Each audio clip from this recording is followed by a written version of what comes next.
안녕하세요. 오늘은 대한민국의 거의 모든 중소기업 대표님들이라면 정말 꼭 아셔야 할 아주 중요하고 또 시급한 법률 변화에 대해서 이야기 나눠보려고 합니다.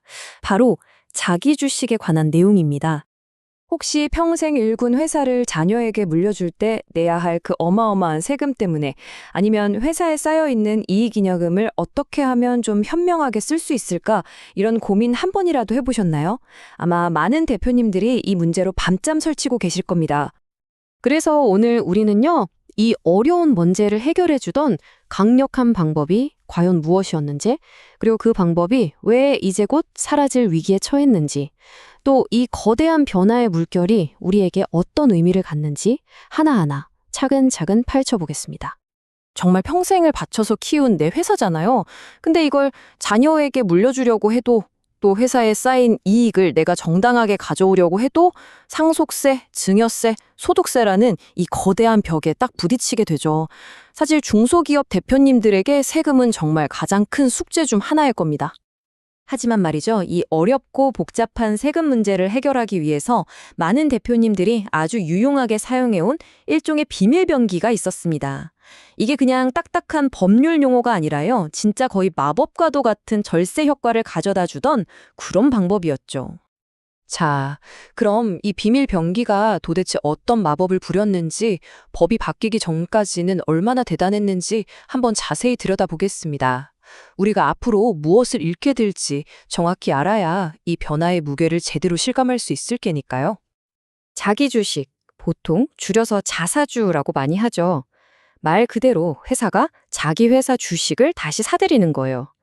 여기서 제일 중요한 포인트는 바로 2012년입니다.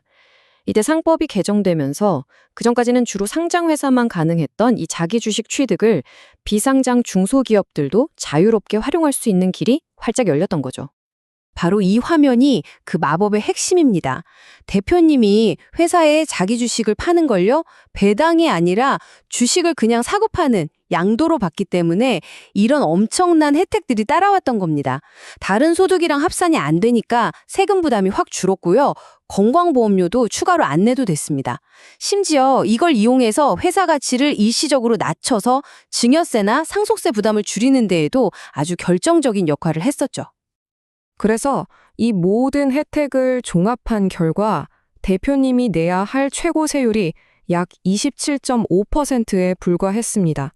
자, 이 숫자 27.5% 꼭 기억해 두세요.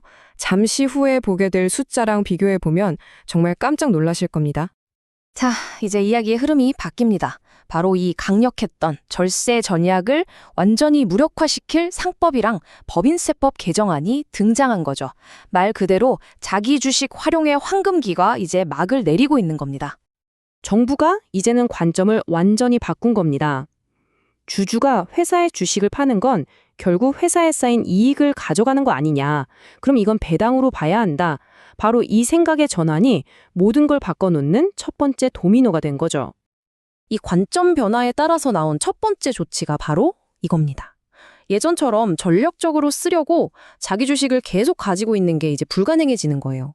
앞으로는 회사가 자기 주식을 사들이면 정해진 기간 안에 반드시 소각, 그러니까 아예 없애버려야만 합니다. 자, 이제 하이라이트입니다. 이 법이 바뀌는 게 대표님들의 지갑에 얼마나 큰 영향을 미칠지 바뀌기 전과 후를 한번 나란히 놓고 직접 비교해 보겠습니다. 왼쪽이랑 오른쪽 차이가 확 보이시죠? 이게 그냥 세율만 좀 오르는 그런 문제가 아닙니다. 소득의 성격 자체가 완전히 달라지는 거예요. 예전에는 다른 소득이랑 따로 떼어서 낮은 세율을 적용받던 양도소득이었는데 이제는 월급, 사업소득, 다른 모든 소득이랑 합쳐서 높은 누진 세율을 적용받는 배당소득으로 바뀝니다. 그리고 보시다시피 건강보험료라는 꼬리표도 추가로 딱 붙게 되죠. 그리고 이게 바로 그 결과를 보여주는 가장 충격적인 숫자입니다.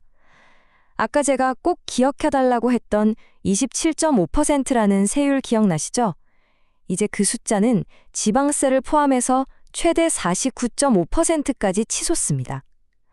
세금 부담이 거의 2배로 뛰는 거죠. 이건 정말 어마어마한 차이입니다. 자, 그럼 이제 어떻게 해야 할까요? 이렇게 문제만 보고 있을 수는 없잖아요.